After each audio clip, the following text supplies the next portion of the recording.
Pengalaman saya ini susah masuk ke dalam colornya ya, karena flow-nya tuh nggak berat biasanya. Nah ini kita cobain ya. Baik, Prof. Kadang-kadang tidak mudah, sekarang dapat kadang. Coba.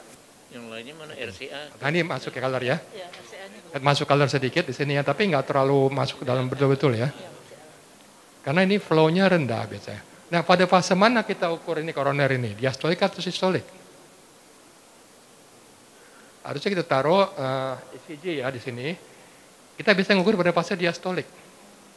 Karena pada saat sistolik itu dia kecil kan, kontraksi, jadi jantung kontraksi tertekan koronernya. Jadi kita ambilnya di diastolik. Tapi bedanya tidak banyak. Hampir-hampir negligible kita bilang tekanan. Saya sendiri jarang pakai KG karena anak biasa berontak kan susah meganya ya. Untuk penelitian kita pakai ECG. Nah ini bermasuk colornya biru ya sedikit ya. Ini ya. Nah, kalau dilihat dari color ini yang kecil ini ya. Nah, Kalau dilihat yang memang ada tidak color mudah kecil masuk ini colornya ya. itu. Kadang dapat, kadang nggak dapat. Tapi yang penting ini ininya ya. Oke.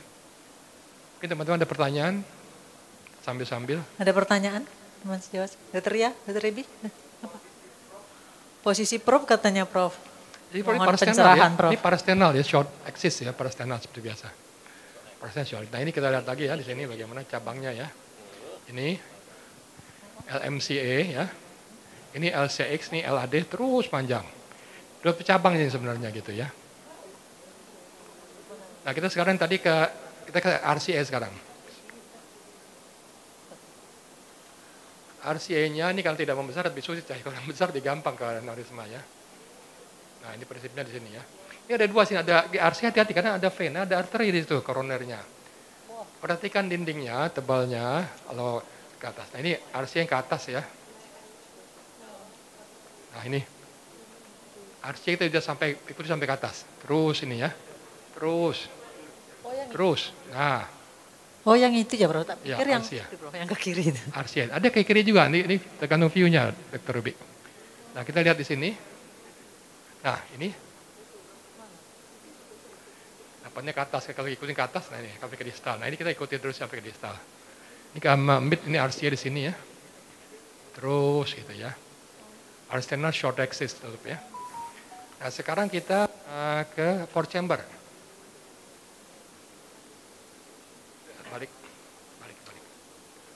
Balik saya. Ya, up down. Nah, kita di sini four chamber ya. Saya juga masih belajar kok, tenang aja. Kalau saya salah tolong kasih tahu ya.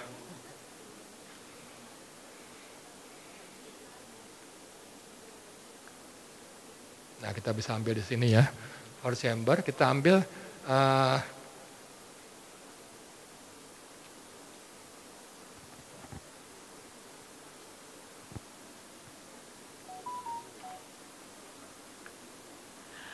nah, kita ambil di sini ya, kalau kita ambil di atrioventricular groove di sini ini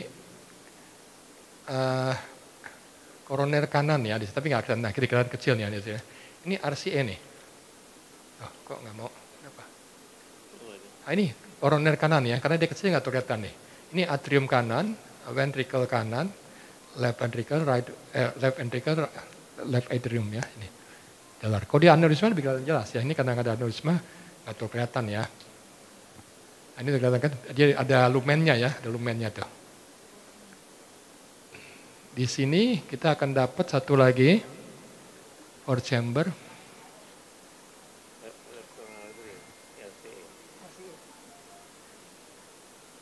Nah ini kita lihat di sini ya, PDA.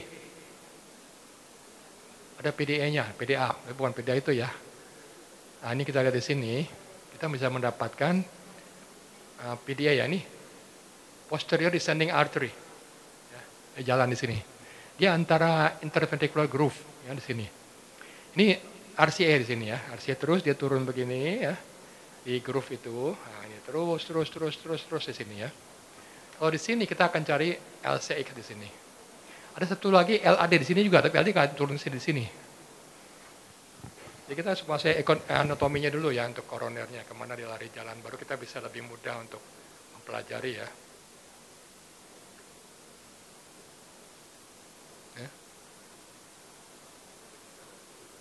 Apa?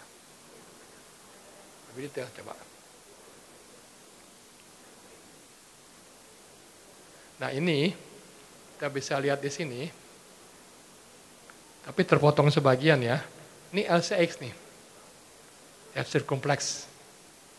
Kalau dia nggak ada aneurisma memang kecil ya, nggak terlalu prominent, tapi ada aneurisma bisa prominent di sini ya. Yang mana sih Prof? Ini ada lumennya, ini lumennya kelihatan lumen kan? Nah, ada lumennya ya. Jadi seling gini, groove di sini. Tapi sayangnya karena dia nggak sebidang, ya kita nggak bisa ngikuti sampai ininya ya, sampai dari awal sampai akhir gitu. Nah untuk anatomi anak tuh berbeda-beda ya. Jadi kita kadang-kadang juga harus menyesuaikan. Coba ganti yang itu. Saya ganti transducernya ya, yang lebih bisa lebih nembus ya. Nah ini kita lihat, nah, ini ya. Ini lebih tajam nih. Nah, tajam ya. Nah, LMCA, terus bercabang. Nah, ya. Tajam juga yang ini nih. Kok bukan dari tadi kasih yang ini.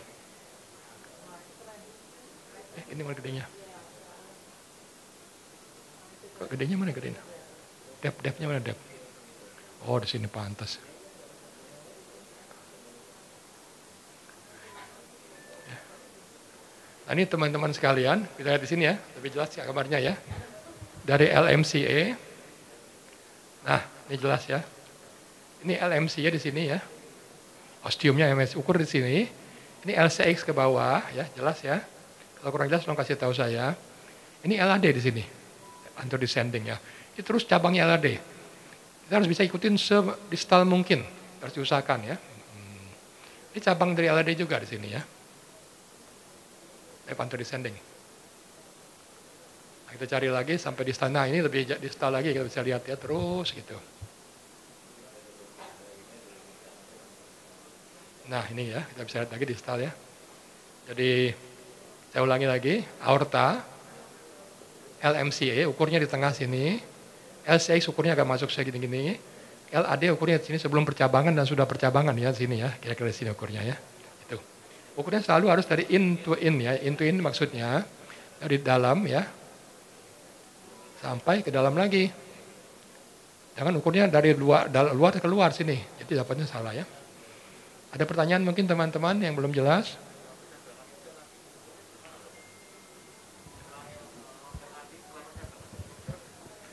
Setelah percabangan, LAD ngukurnya sebelah mana, Prof? Kan LAD-nya yang sebelum dan setelah percabangan, dok, Prof.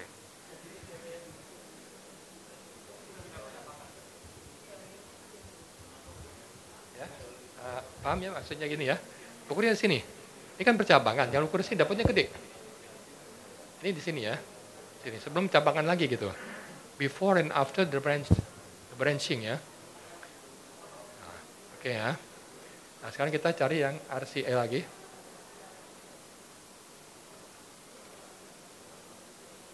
Nah ini RCA kelihatan ya sedikit. Nah itu di RCA kelihatan. Ini RCA ya, right coronary artery. Terus, nah ini ke atas ya dia larinya ya. Jadi nanti ke sini terus jadi posterior descending artery PDA di sini. Ini RCA di sini proximal, mid, distal, terus nurun jadi PDA. Posterior descending artery.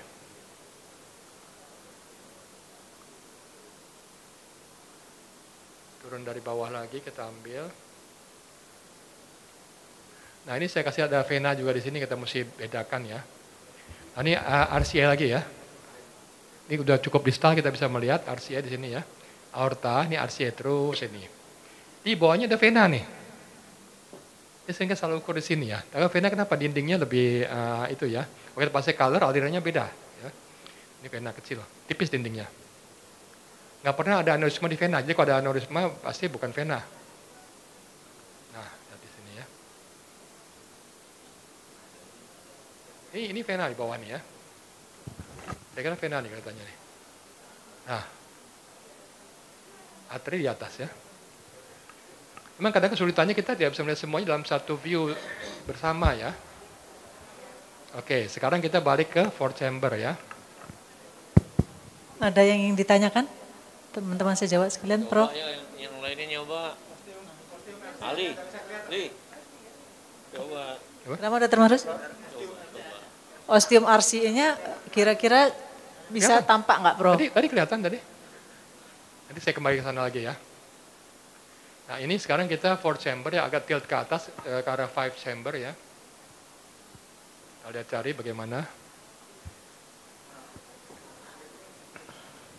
Maaf sambil sekalian nanya, Prof, bagaimana melihat perivascular brightness dan normal, Prof, ya kalau kayak begini, Prof? Apakah ada syarat tertentu ininya apa namanya? Apa namanya? Densitasnya diturunkan gitu gimana, Prof? Perivascular brightness itu kita lihat dari Jam 5 ya? mana. Jadi kenapa nih perivascular brightness? Oh, iya. Kalau di lokasi itu brightness luar biasa, tapi sekitarnya nggak bright gitu. Jadi misalnya brightnya di sini ya, katakan di sini nggak ada, kasusnya bukan ini sih ya, jadi nggak bisa kita lihat ya. Katakanlah sekitar koronernya itu bright, tapi sekitarnya enggak ya. Brightness ya. Nah ini sebenarnya kita lihat di sini ya. Nah ini koroner kanan ya, terpotong nih, RCA nih. RCA distal ya. Distal RCA di sini. Tapi ini normal ukurannya, lumennya. Kalau dia aneurisma, tadi saya tunjukkan gambar itu besar di sini ya. Ini RCA ini dari sini kan tembus RCA, dari sini proksimal, mid, distal. Memang ini perlu terus terang jam terbang ya mengerjakan ya. Kalau kita cuma melihat, sama seperti kita belajar nyetir mobil pakai teori, susah, harus nyetir dulu mobilnya gitu. Jadi jam terbang,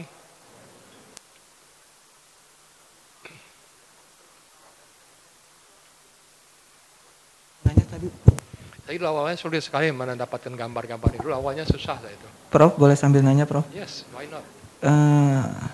Propnya boleh pakai yang mana aja, Prof? Prop itu tadi saya katakan usahakan yang sekecil mungkin. Jadi itu paling tinggi. Paling tinggi dia punya apa namanya hertznya ya, frekuensinya ya. Ini akan lebih mudah kalau kita bisa melihat itunya apa namanya, ada aneurismanya akan lebih mudah. Kalau ukuran normal kita juga dapatnya kecil-kecil kan ujung-ujungnya ya. Nah ini koroner kanan ya. Nah sini koroner ostium koroner kanan ya. Dari aorta, ini aorta, dia keluar di sini. Kanan ya. Saya ulangi lagi, ini aorta, ini keluar di sini, kanan. Yang LC di sini, ini kan ada ya. Ini LMCA keluar sini terus, tapi saya nggak satu bidang, kita nggak bisa lihat ya. Ini aorta, pangkal aorta nih.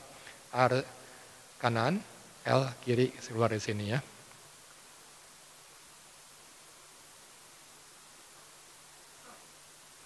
Kita akan cari yang lain lagi.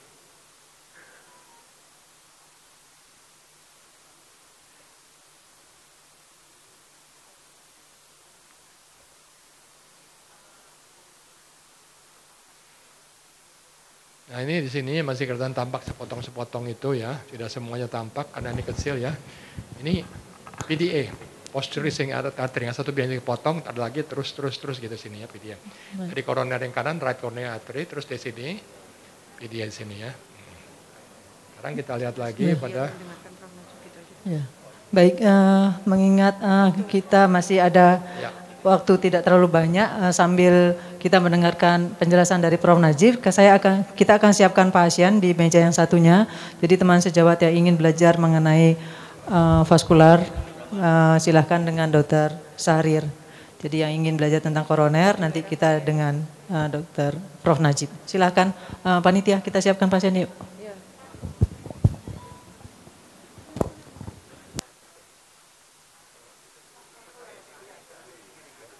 Nah ini RCA lagi ya, koroner ya. Koroner kanan ya, berjalan di atrioventricular groove ya di sini ya. Oke, dari mulai mid ke distal. Ini kan proksimal, mid, distal ya.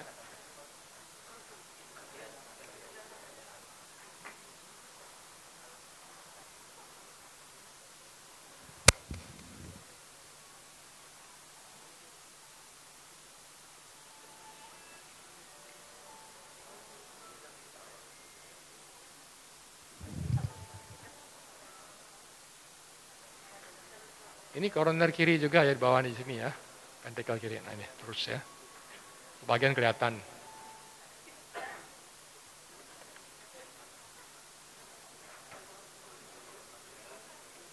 Oke, saya ada pertanyaan. Kalau enggak kita sudahi di sini ya. Nanti mungkin ada yang mau lihat ikut-ikutan megang mungkin. Memang harus benar-benar hands on gitu. Kalau nggak hands on kita agak sulit mengikutinya ya.